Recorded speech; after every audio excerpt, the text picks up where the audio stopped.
I know you're all exhausted, so thank you for coming. My name is Elliot Lazar, and my wife Rebecca and I have the privilege of welcoming you this evening on behalf of the Cornell Parents Fund Committee. We've been members of the committee since 2005 and have made many wonderful friends through our involvement with Cornell. Let me just see a quick show of hands. How many of you have brought a freshman to Cornell for the first time? Wow. It's our third time. In fact, our first freshman trip to Cornell was in 2004, and as I said, we're now doing it for the third time. In fact, Andy, who is our second Cornellian, who's right over here, graduated in 2010, is actually back up for a master's, so we did sort of a double drop-off this go-around. As Cornell parents, Rebecca and I feel that there really is no better university for our freshman son, Chad, who joins your sons and daughters as the class of 2015. A very special class indeed.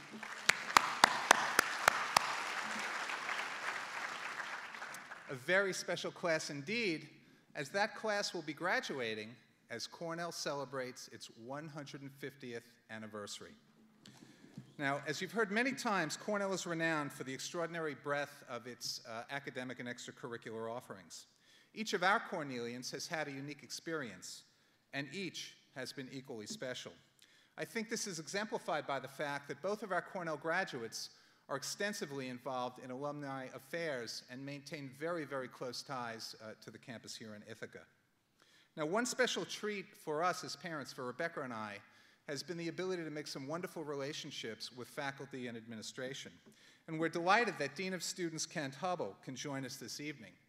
Vice President Susan Murphy, unfortunately, is unable to join us, and we send our best to her and her family. Dean Hubbell has had an extraordinary career, receiving his undergraduate degree in architecture from Cornell and his Master in Fine Arts from Yale.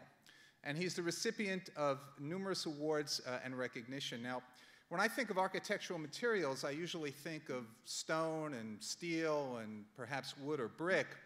But Dean Hubbell has a unique specialty, and that is fabric architecture. And frankly, given the state of my golf game, I was reassured to learn that his award-winning designs have been adapted to golf courses in order to protect spectators and event areas from errant balls. It's very interesting work indeed. Well, Dean Hubbell describes himself in his role as Dean for Students as the chief student advocate at Cornell, and his passion for students and his partnership with parents is unrivaled. Please join me tonight in welcoming the Robert and Elizabeth Staley Dean of Students, Kent Hubbell.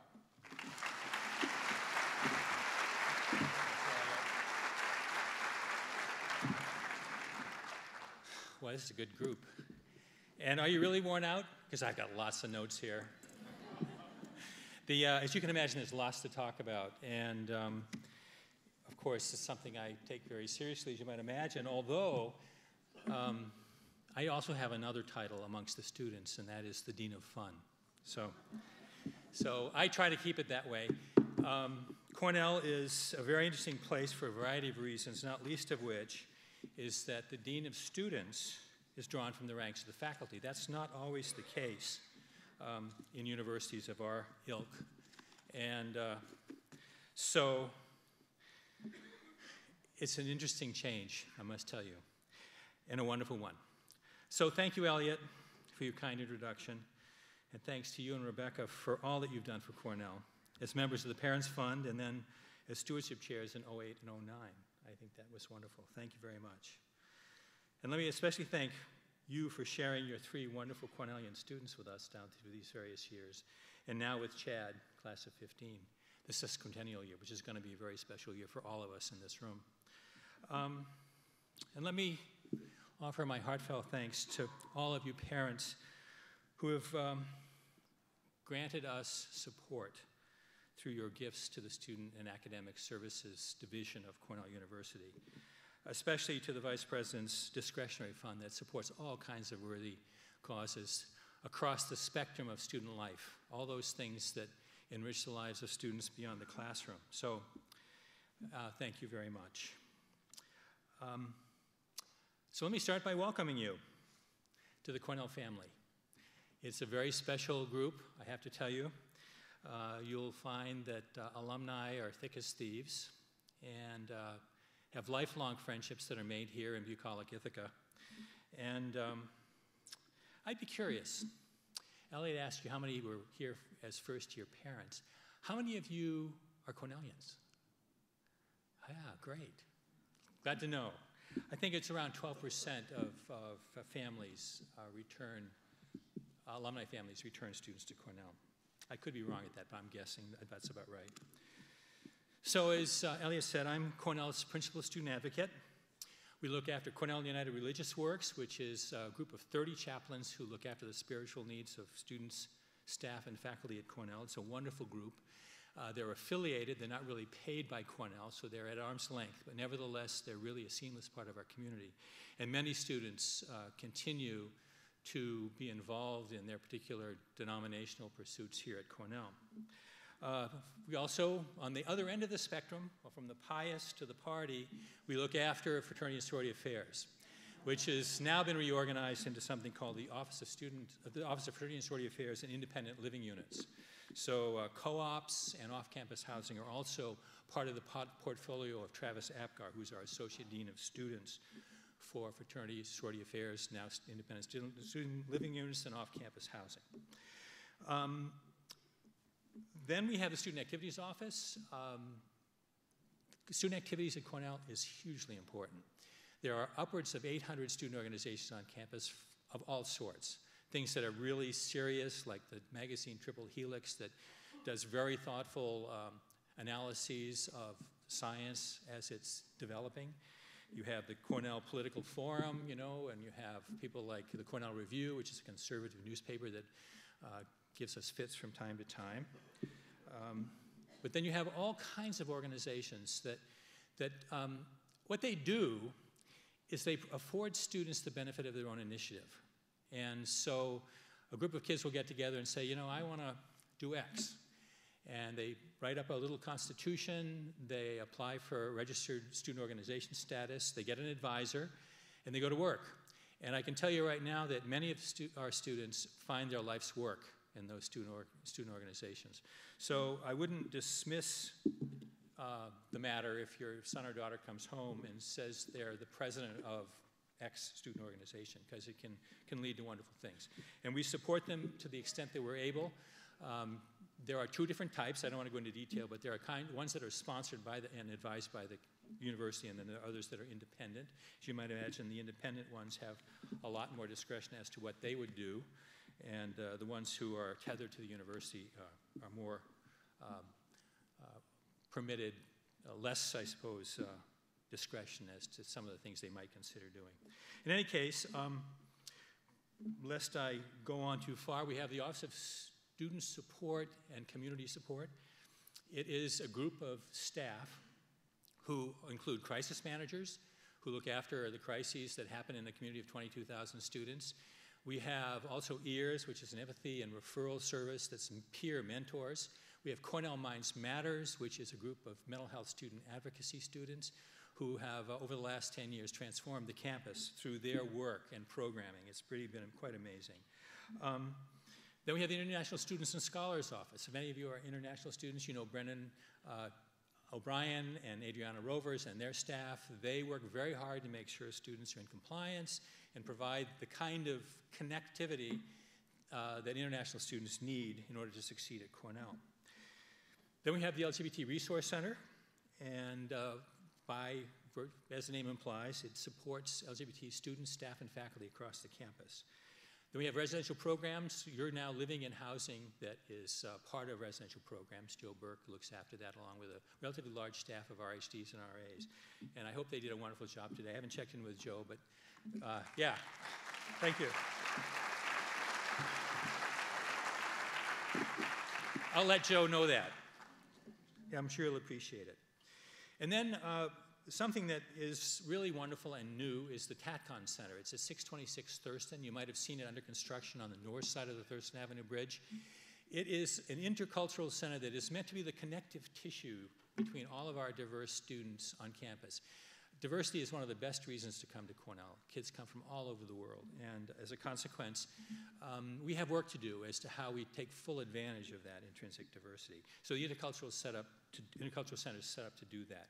It houses the Asian American Student Center, the African, Latino, and Asian American and Native American Program Board. It includes the Office of Student Diversity Development Initiatives.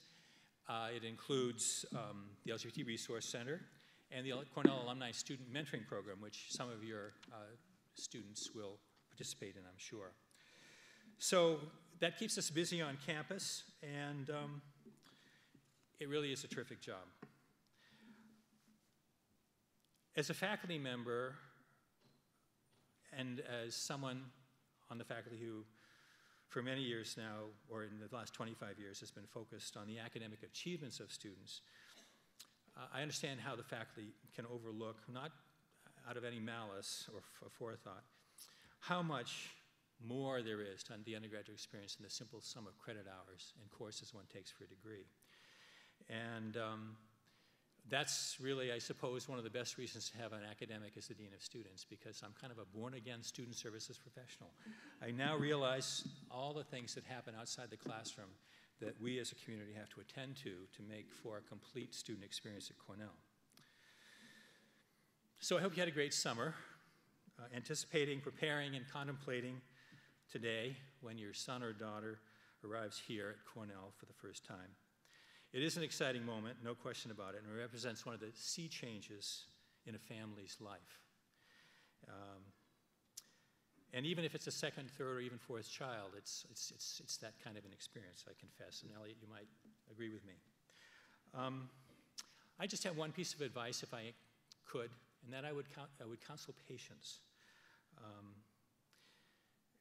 Give each little crisis time to settle a little bit. And if you feel as you can afford it, give it 24 hours.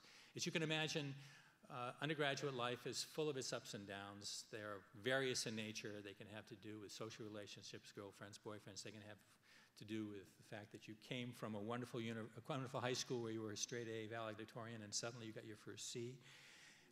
There are a whole host of things that can present themselves as crises while students are undergraduate here. I counsel patience. And at the same time, I'll give you my cell phone number, so that if you really do feel your daughter or son is having difficulty that we need to know about, you should call me. It's area code 607-379-1596.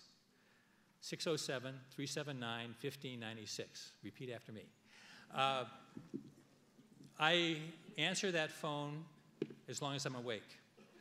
So don't hesitate to call late at night if it's an emergency, because we want to make sure that your son or daughter has every opportunity to get the help they might need in the event of emergency. We have 22,000 students on campus. We're a little city. And so there are lots of opportunities for us to answer the cell phone and take care of students in distress. So our students, you probably know all about our students, but let me just repeat some of the essentials. 36,000 students applied to Cornell for 3,180 seats, and we're now oversubscribed, and I think we have something in the order of 3,200 and change. There's a certain decline as students choose not to come back, but it's over what we considered to be the enrollment cap for this year, and so your sons and daughters may find they're a little bit cramped because they might be in a lounge. We apologize for that, but throughout the semester, we'll be able to arrange for them to have more appropriate accommodations. Their diversity of background is truly remarkable, and it brings an unmatched richness and vibrancy to the student community. However, they have one thing in common. They're all very bright and accomplished students, with virtually no exceptions. And that does make it a very special place.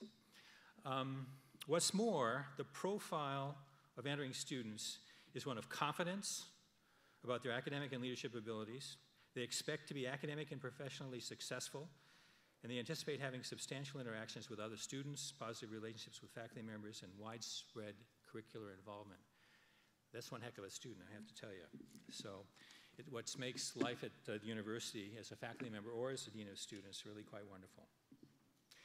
In recent years, perhaps you know this as well as I, parents have been getting kind of a bad rap. They're getting criticized. You know, the term helicopter parents has been bandied around. It's a bit hackneyed now. It comes from the early part of the 2000s. And it refers to parents who are perennially hovering over their children, interceding excessively in the students' lives at university, interfering with their progress toward independence.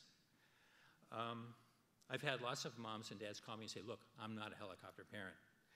And I must confess, I don't find a great deal of this at Cornell. When parents call, generally speaking, they are calling for a good reason, and we're there to listen.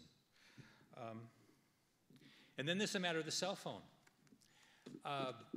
In the early 2000s, there was a lot of criticism of cell phones.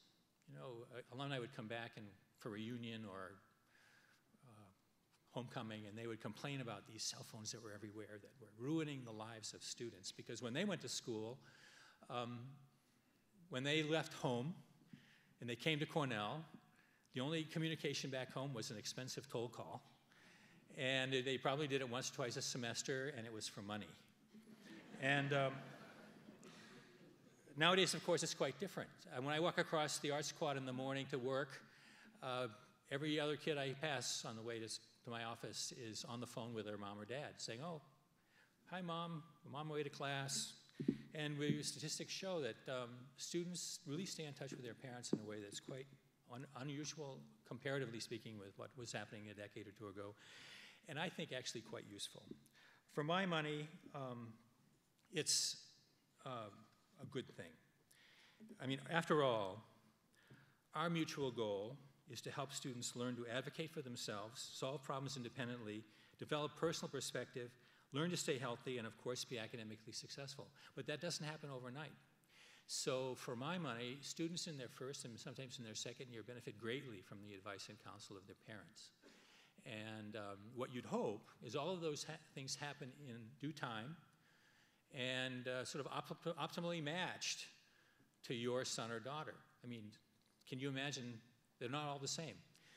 Some come to school, amazingly, I've seen this over and over again, they'll be dropped off by their parents, they will find a few friends, and within 24 hours, Cornell is their oyster.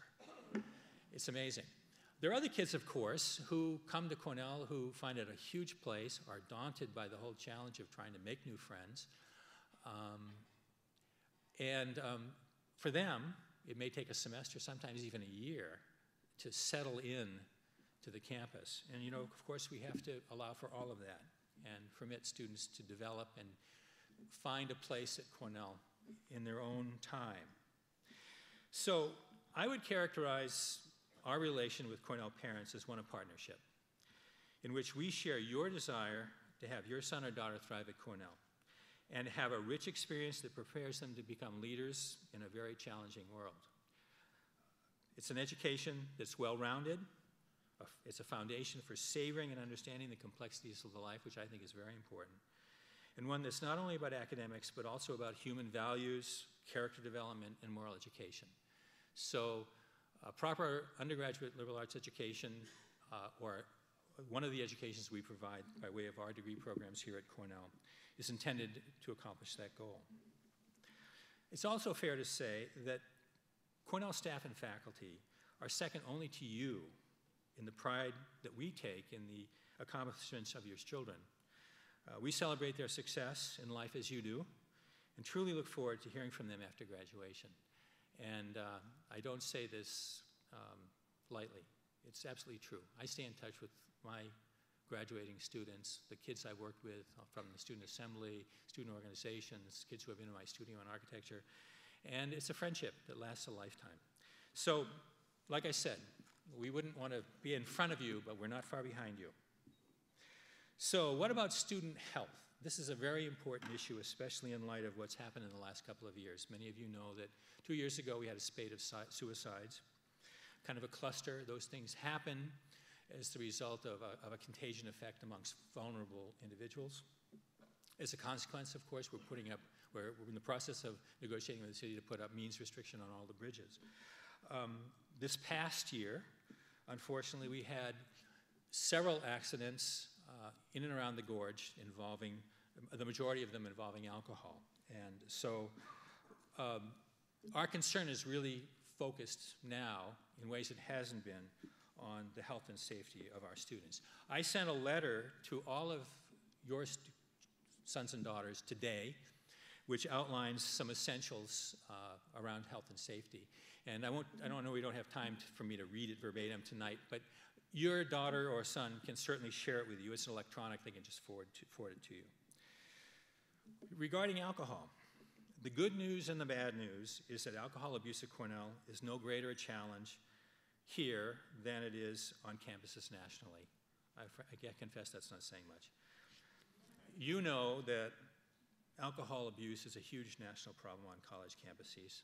Some would say it's a crisis. Nearly 2,000 students lose their lives every year to alcohol abuse, and literally hundreds of thousands of students are seriously injured through the abuse of alcohol. So high-risk drinking is a huge challenge that we face. So let me tell you a few things that we're doing. First of all, we have something called the Alcohol Abuse Amelioration Strategy. It's a bundle of things that we've put together in hopes that together they're greater than the sum of their parts. So the first is parental notification of repeated alcohol or drug violations. The first citation a student gets on campus for the use of alcohol, an appearance ticket to the judicial administrator, students are given a pass. We don't call parents unless it's really serious, but they do have to go to basics, which is a self-awareness conversation they have, which is codified and is proven to be successful in making students aware of the problems they may have with the use and abuse of alcohol.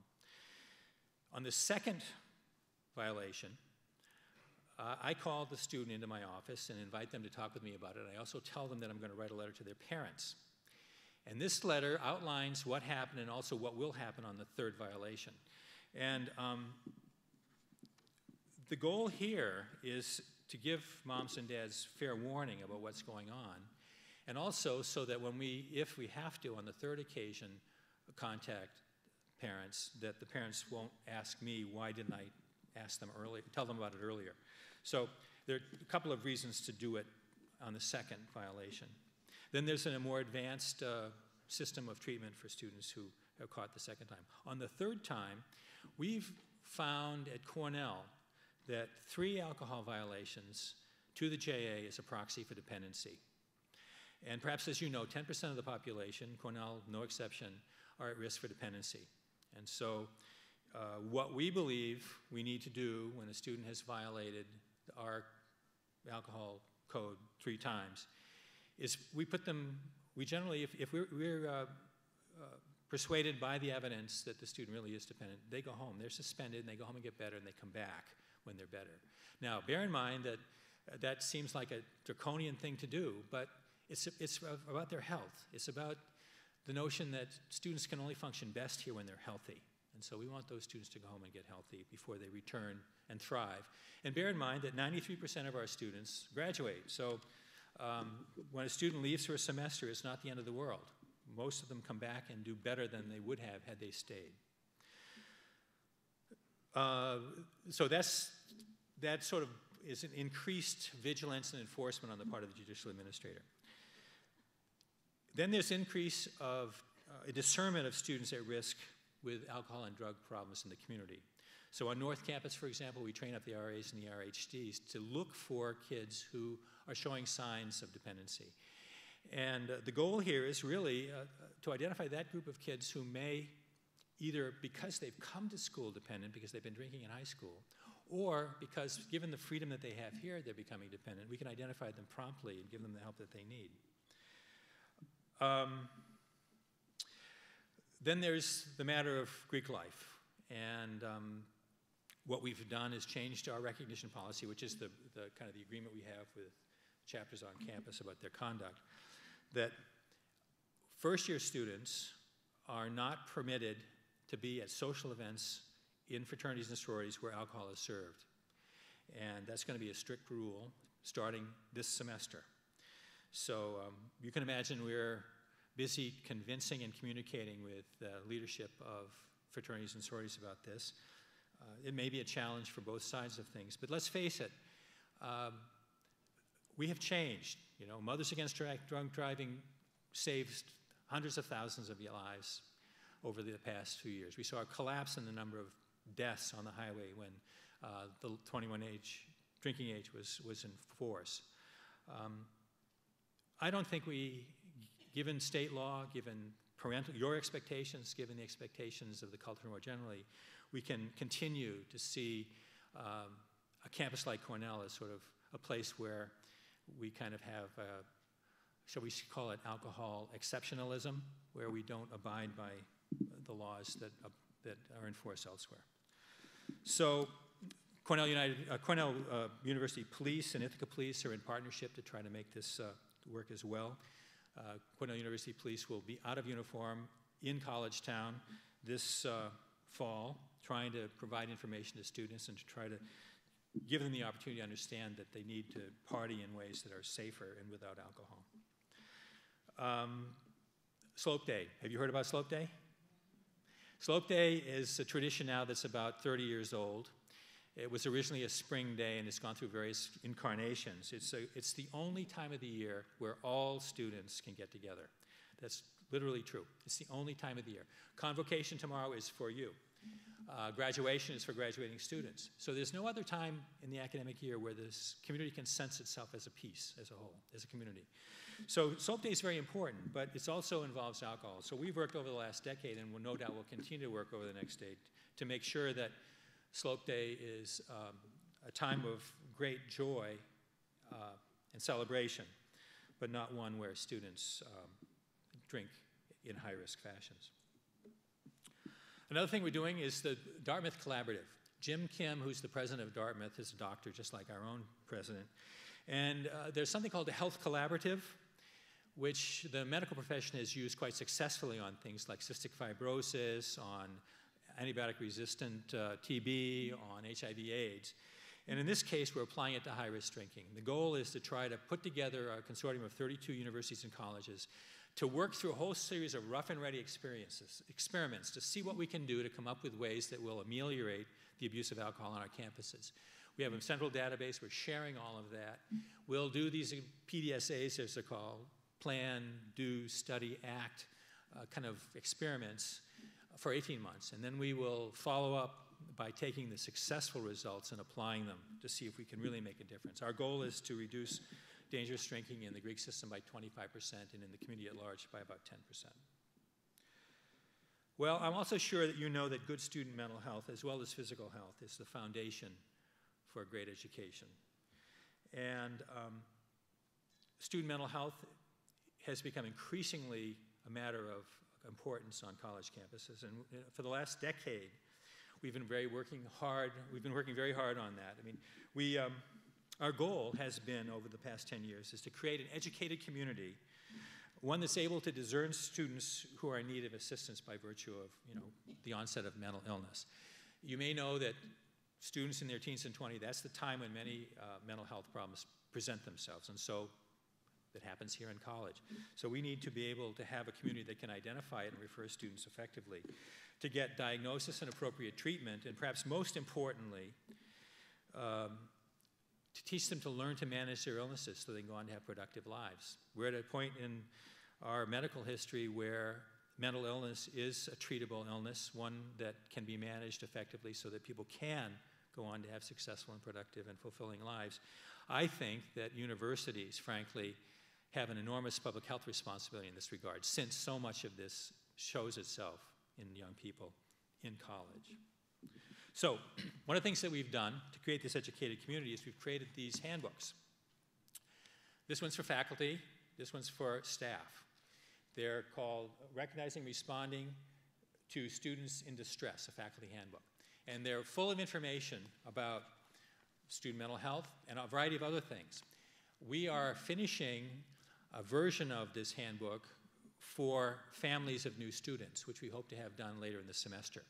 And it'll be much more than what I'm talking about here. It'll be more than just about students in distress. It's meant to be a document which gives you all the essential information you need to partner with us in ensuring the success of your student at Cornell.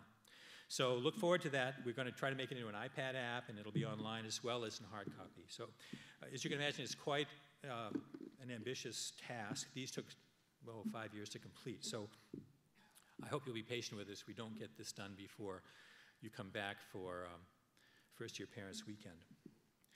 Now, another issue I'd like to talk about is this matter of diversity. The racial and ethnic composition of our nation is in constant flux through immigration, among other things. And thus, historically, diversity has been an abiding challenge at universities like Cornell since its beginning, especially with a mantra like ours, any person, any study. So we really mean that. You know, we are here for any person who is capable of availing themselves of a Cornell education intellectually. And we've used need-blind admissions to try to deliver on that commitment. 50 years ago, Cornell was largely a white, Caucasian, and predominantly male institution. 30% were women. The student population was about 60% of its current size. Right now, we're 14,000 undergraduates and 7,000 graduates in round numbers.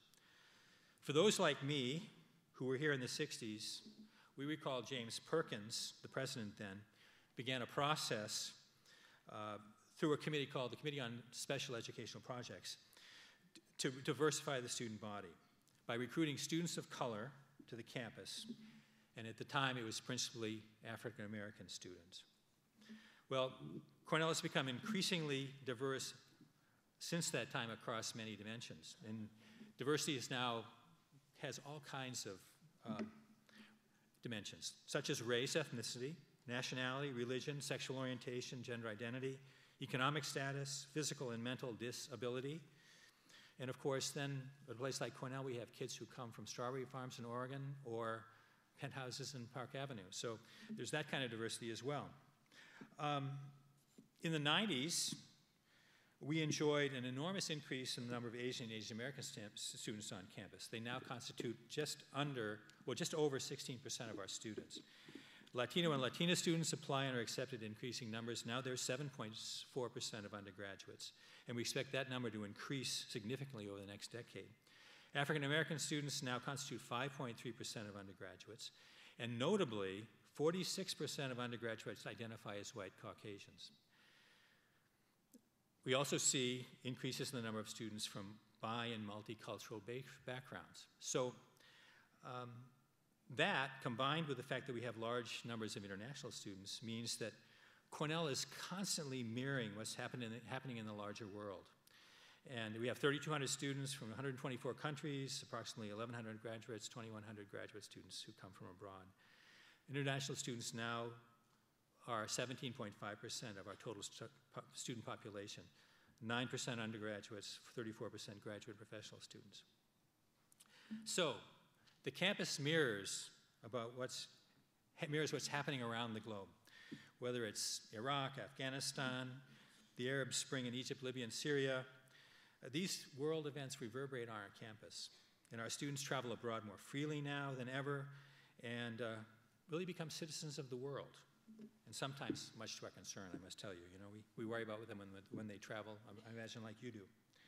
Notably, the class of 15, the sesquicentennial class, has less than 40% of students who identify themselves as white Caucasian. So we've crossed a threshold to where there's no longer a racial or ethnic majority at Cornell. We've become a snapshot of the future demographics of our country. And I think we need to take full advantage of it. It's a place where students can really get to know people from walks of lives that they might never, ever have gotten to know. And that can't help but serve them well in their life outside and beyond Cornell.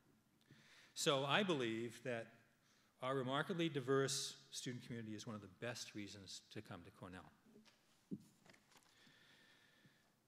Now, one of our great challenges at the same time with having a diverse student community is how we find ways for all students to succeed equally and feel at home at Cornell, have a true sense of belonging. Cornell is a big place, and it's often challenging to adjust for students who come from communities very different from Cornell. Students who first of their families to go to college, or who have not had adequate high school education, or preparation can have special difficulty adjusting to the rigors of this environment. In the past several years, it became clear that there was an achievement gap amongst groups of students of color, especially among African American and Latino students. While we do a commendable job of recruiting students, these types of students to Cornell, and graduation rates, while not 93% as the majority of our students, but nevertheless much better than national averages, the problem was and is that the numbers of these students are conspicuously absent among students receiving high honors, being on dean's lists, etc. So as a result, we've recently reorganized the Office of Minority Educational Affairs into two organizations. The Office of Academic Diversity Initiatives, part of the Provost's office, and the Office of Student Support and Diversity Initiatives, OSDDI, which is part of the Dean of Students' office. OADI focuses on academic achievement, with the idea that we want to solve this problem of academic underperformance that we observe in certain student populations. OSDI focuses on student support outside the classroom in all its variations. So we've hired 3 new staff to do this, and they're at work, and I think that one comes from the University of Michigan, A.T. Miller, one is one of our own, Renee Alexander, who's an alumna of the campus, and the third, Barb, where does that Cheryl come from? Washington University, St. Louis, right? Yeah. The 3 of them, I think, are going to make a huge difference as they start to plan new ways of addressing this ongoing challenge we have with regard to supporting our diverse student population. The Intercultural Center is going to be a key element in that, and I look forward, when you come back, to tour the place with you. It's on just right on the other side of the bridge. So when First Family Weekend comes and you're back, I'd love to show you the place. I know that we're running out of time, but just let me mention something else. Cornell United Religious Work is working with someone by the name of Ibu Patel. He's a social activist based in Chicago and the founder of the Interfaith Youth Corps. He identified a sticky problem, as he puts it, in American civic life and has organized the Interfaith Youth Corps to solve it. The problem is this: increased religious diversity in this country is causing increasing religious conflict. He's promoting interfaith activism on college campuses by bringing together different religious groups together to work on various service projects. And he's also working together with President Obama to organize what's called the President's Interfaith Community Service Campus Challenge. So at Cornell, it will be focused on energy and the environment. It's going to be called Sustaining Our Power. Some of your students will probably be interested in it. And support President Gordon's commitment to become carbon neutral by the year 2050. It's based on the premise that all the world's major religions have core beliefs about the responsibility to care for, nurture, and respect the environment. By engaging with organizations that focus on sustainability and incorporating belief system of religions into the conversations and the action, an interfaith dialogue will be initiated that strengthens the work of each participant and the groups together. So Cornell United Religious Work is about this. The director and Vice President Murphy went to Washington to a conference at, I don't think it was in the White House, it was next door, but the idea is that this really is a presidential initiative that is intended to promote interfaith communication. I imagine we're running out of time. I was hoping to talk about Cornell's residential communities. Do I have permission or not? Would you prefer to answer questions? Okay, I'll do this very quickly. I'm sorry. There's lots to talk about, as you can see.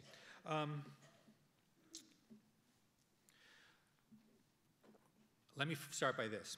When your kids call next month and say that they have to sign a lease in College Town, demur. Cornell guarantees residential accommodations for first-year students, sophomores, and transfer students, so there's no rush. It's too early to make a housing decision for the upcoming year, despite what your son or daughter has heard. I hope you don't forget that. There are lots of housing options on campus and around campus, and it's too early. I mean, kids don't know each other well enough to commit to a semester or an academic year living together in College Town. So, however, somehow this rumor persists. Every year it circulates, and it draws in students who get anxious about where they're going to live next year. So that's my advice. As you know from today's experience, virtually all first-year students live on North Campus. The new residential facilities on North Campus over the last decade have been very successful. And as students graduate and we talk to them about, by way of surveys about their experience, they reflect very fondly on the first-year experience on North Campus. It's a moment for community building. It's a moment to have a class, create a class identity. And also because it's very richly staffed, it's an opportunity for us to communicate our values to new students. So we're very happy with the North Campus community. I hope you will be too.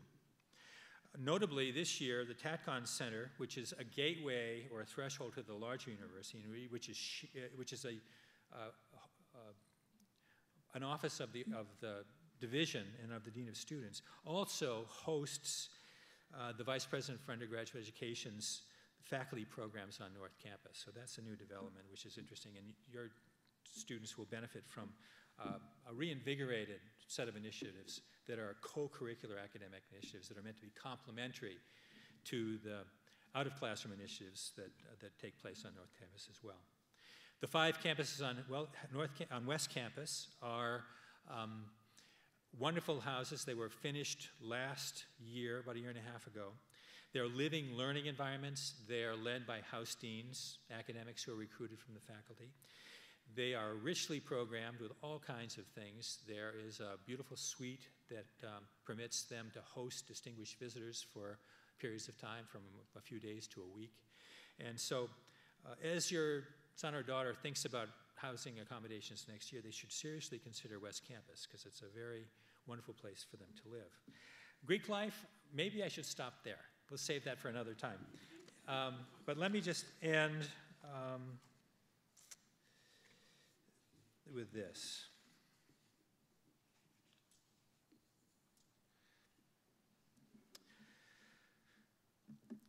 Four years from now, your son and daughter will be graduating, and there's no doubt that seniors, with few exceptions, are full of nostalgia for their impending departure and full of anticipation for the future, with or without a job.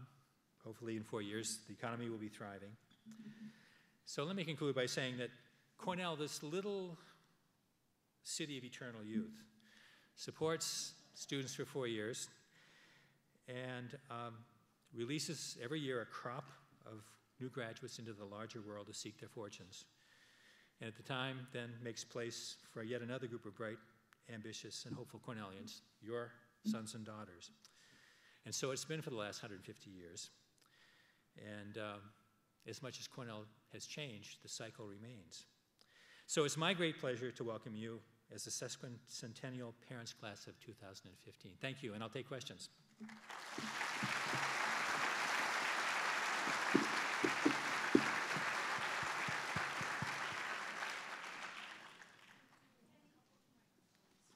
Great. Oh, there are microphones. If you want to go to microphones, please. Are you going to be limiting the activities in the gorge, swimming and sunbathing and that kind of stuff? Yes. Well, currently it's prohibited.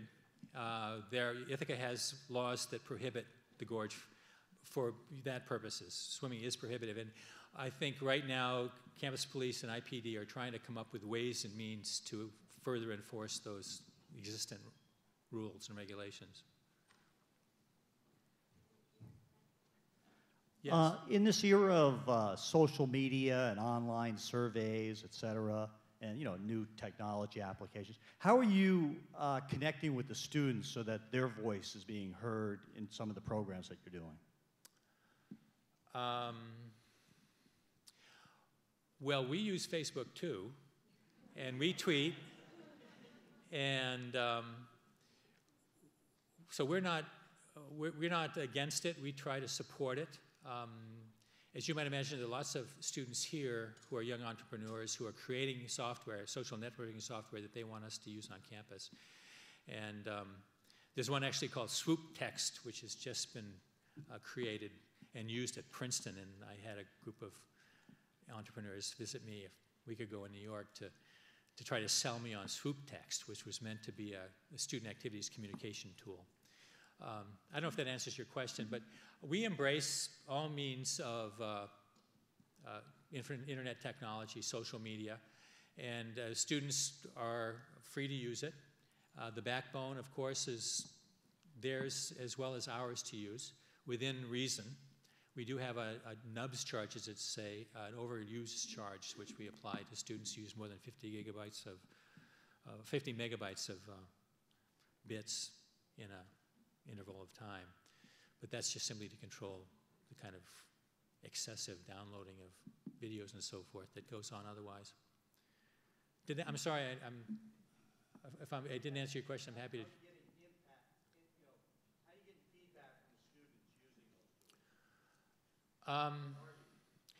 Well, we do it in a variety of ways. We use online surveys. We all are on Facebook, and so when we need to find a student, sometimes it's easier to find them on Facebook than it is to go to our university databases. Can I say something? One of the challenges we face is contact information.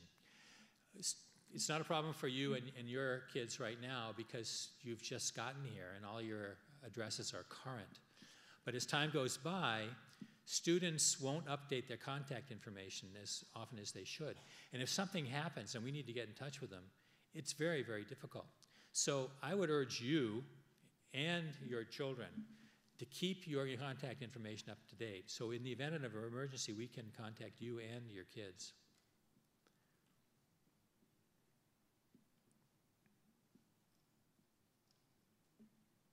Yes? Could you speak a little bit about your academic integrity, plagiarism, those sort of issues, and whether you have a grade inflation policy or how your grading system works? We are just now instituting software called Turnitin. Do you know about Turnitin? It's basically a software that identifies when a paper or a text document has plagiarized another document.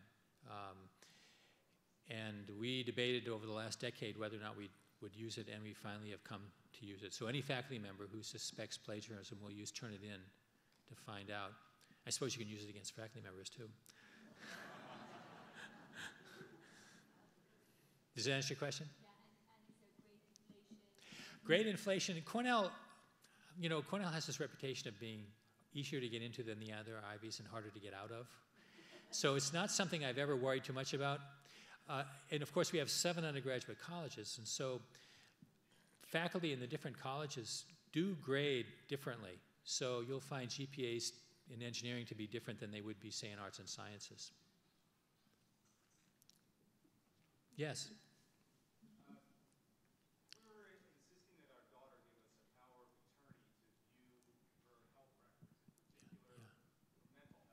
Yes. And this stems from a terribly tragic event in our community. The student who went missing at a university in the Northeast, and parents tried to find out if there was a... Was that MIT? Yeah, I know the one. You file that with the university. I believe Gannett is the one who has the HIPAA. There are 2 different sets of federal guidelines that we need to abide by. One is called HIPAA, Health Information Protection Records something. And then there is FERPA, Family Equal Rights Protection Act. Is that right? FERPA is a set of rules and regulations about the use of academic records.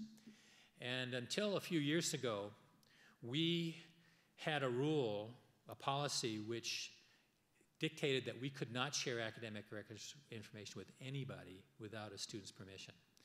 And that led to some really challenging issues where we'd have a student on campus who was having profound problems and we could not communicate them to his or her parents. We had 3 tragic situations like that, and so we then went about the process of relaxing our FERPA guidelines to be more or less what the federal government expects.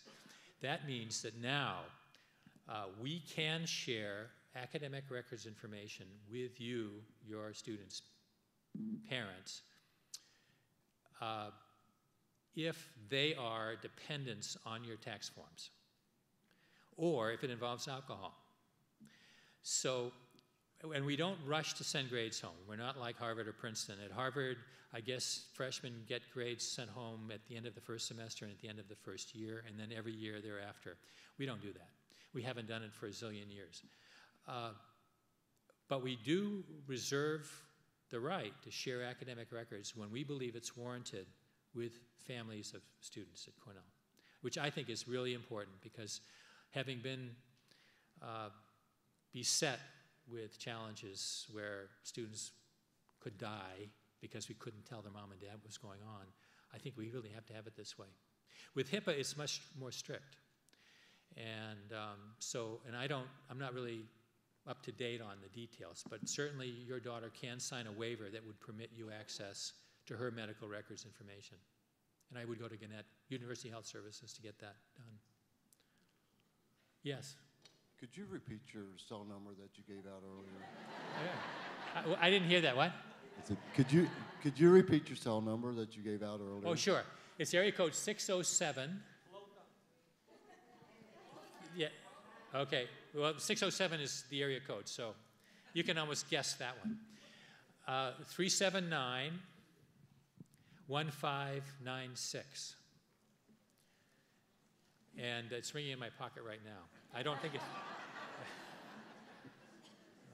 a 914 number. So, but I'm serious. I mean, even though we have 3,200 students in the first year class, and I confess I won't remember all their names, I want to make sure they're safe. And the way to do it is to partner with you. And that means that if you need to reach me at 11 o'clock at night, you should do it. Some people think I'm crazy, but, you know, it's my job. Yes? If we didn't want to bother you, who really is our first contact if we had a concern about our child? And you can call the weren't campus able to police. reach them? You can call 911 or area code 607-255-1111. That's easy to remember. And they will then refer you, if it's serious, they'll refer you to a crisis manager. We have a few less than 10 crisis managers. They carry a beeper, a cell phone, and a parking pass that lets them park anywhere on campus. And they're on call 24/7, a week at a time. They usually do it 6 weeks a year, you know, in intervals. And what they do is they're charged with coordinating anything that happens on campus that constitutes an emergency. You know, anything from something really serious, like a student death or a fall or an injury, to a student who's missing. You know, obviously they partner very closely with Cornell University Police. So that's how it gets routed. You go through Cornell University Police, it goes to a crisis manager. The other place you can go is you can go to the colleges if it's a matter that relates to academic matters. If you call my central line, which is 255-5115, Christine Forrester will pick up the phone and she will refer you where you need to go. So I know Cornell is a big place, it's absolutely true. And if you're not careful, you can wind up going from pillar to post trying to find the right person for what you need. So I would recommend the campus police, our main office number, my cell phone number, as a place to begin. Yes? Hazing? Hazing is prohibited and it's against the law. And if a student gets caught hazing, it is a misdemeanor, but the consequences are quite serious. Our recognition policy was changed this year and it included 3 things. One was absolutely no hazing. So it's a formal part of the recognition policy, that relationship that we have between fraternities and sororities and the university. It's a slender thread and it's very fragile, so we have to deal with that very carefully. Shortening the new membership period to an interval which would be less than half the spring semester. And then no alcohol with freshmen. We want to try to give freshmen the opportunity to get settled and established before sort of the complexities of Greek life start to be presented to them. So in a little more, I'll give you a little more detail. We are not permitting social events where first-year students can participate in the Greek system for the first 6 weeks of the year. Then after that, this is sort of a four-quarter system. Let me explain. So the first 6 weeks, we see it as a time of community building for first-year students. They're not intended to really get involved in Greek life in any way, and we don't expect members of the Greek system to recruit during that period. We expect that fraternity and sorority members will enjoy the company of their membership because many of them were just initiated in the spring and are moving into houses. So there's a lot of community building to do there as well. And they may recruit upper-class students and transfer students. So if they want to recruit during that period, they may. In the second quarter, that is the second half of the fall semester, social events without alcohol are permitted and informational events are permitted. At the beginning of the spring semester, the week before spring semester, fraternity sorority rush occurs. About 1/3 of students participate. Bear in mind that that means 2/3 don't. So Cornell has a very large and vibrant Greek system. Many students are involved, but 2/3 aren't involved. So that's important to remember. But it is fair to say that the Greek system is really the nexus for lots of social activity. So it does affect all students. So after fraternity and sorority rush, that's the week before school starts, students get bids to join a fraternity or a sorority. Then there's a new membership program that lasts somewhere through half to 2/3 of the semester. We're intending to shorten that up because what we've determined is that students who participate in new membership in the spring of their freshman year often see a decline in their GPA.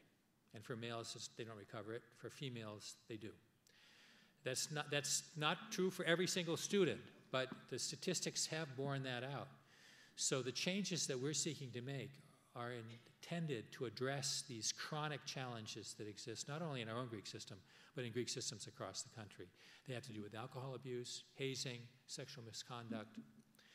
And so let me, before I sound very negative on the Greek system, let me tell you that the Greek system does bring enormous benefits to students by virtue of the fact that it creates small residential communities where kids really form friendships that they'll have for the rest of their lives.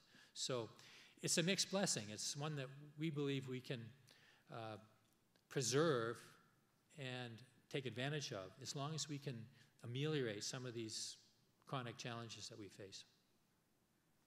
Yes? Hi, when you discussed alcohol earlier, you used a bunch of different terms, alcohol use, abuse, violations, dependence. I'm assuming that obviously the biggest objectives are to eliminate or identify dependence, eliminate abuse, and violations. But is there a way to, first of all, is there a distinction between these terms? And is there a way to better eliminate abuse or reduce abuse and identify dependence without kind of eliminating all use? Well, I guess I'd start by saying that we're not naive enough to think that we're going to recreate prohibition. Actually, Ken Burns is going to have the inaugural showing of his next documentary on prohibition on October 2nd. So you may want to look forward to that. Our students will, I'm sure, still, because they think we're being prohibitionists. We're not. We have to accept that students will consume alcohol. Our focus is on harm reduction. And of course, I can't tell you that we don't wish to abide by state law. A university campus is not carved out of the state and have a special set of rules. We have to abide by state law just like any other organization in the state. High-risk drinking, oftentimes called binge drinking, is when a male has 4 or more drinks twice in as many weeks, I think that's the right number, and a female has 3 drinks. So regular chronic drinking. It's not actually heavy drinking, and you know, if you were to think carefully about it, but it has been characterized statistically as binge drinking. The kids that I worry about are the kids who become habitual drinkers, who drink excessively, who drink to blackout. One of the, I don't know if you want to call it a tradition, but one of the practices that's come to college campuses in recent years is this idea that you drink to blackout. You don't want to remember the night before. And of course, that leads to all kinds of terrible things. Ruins one's health, but it also, you know, can lead to all kinds of untoward activity as well. So those are things that I really worry about. A student who gets cited for an open container, you know, it's not really the focus of our concern. I just want to make sure that that 10% of students who are at risk get the help that they need.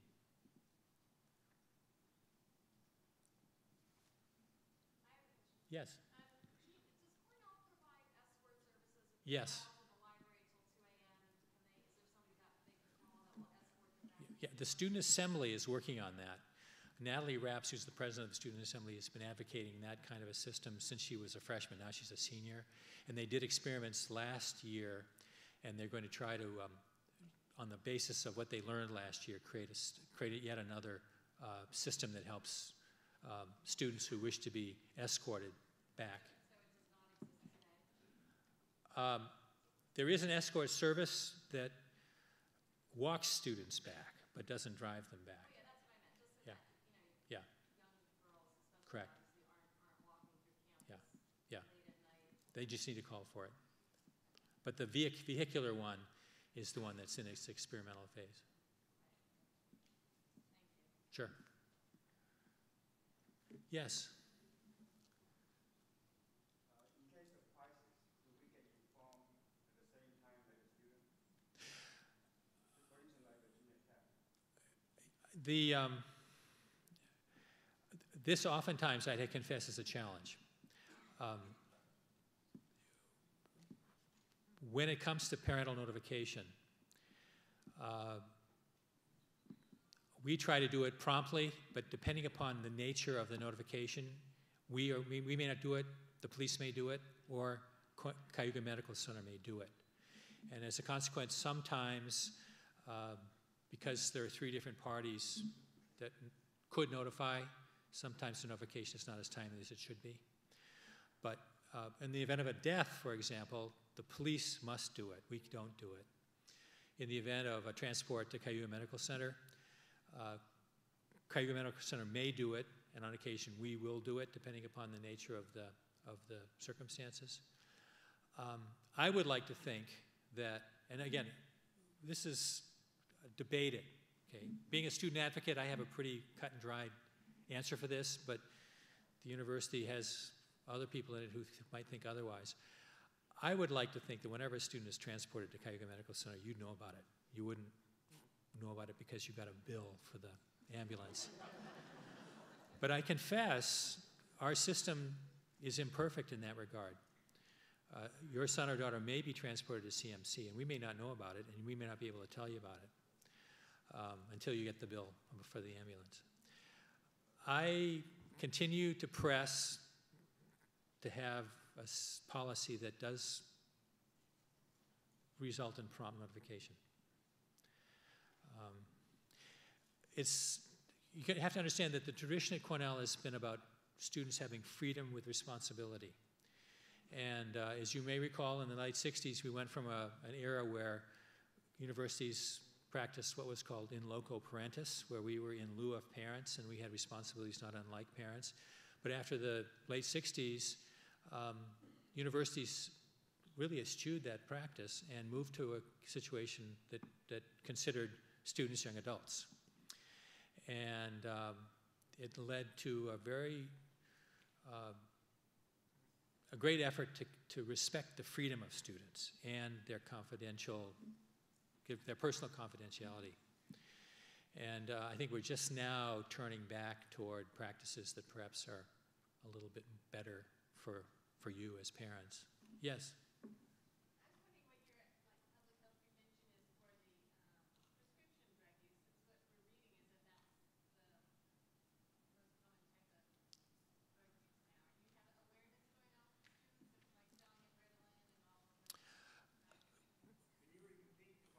Yes, it's about drug use, especially study drugs like Ritalin and the like.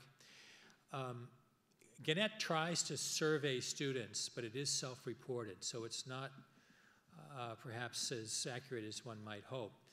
At the moment, we're persuaded that the drug of preference and the drug we have greatest challenges with is alcohol. But that's not to say there aren't other drugs which are used in less amounts and less frequency that are also of concern. So Gannett does, our University Health Service does spend time trying to discern what's going on.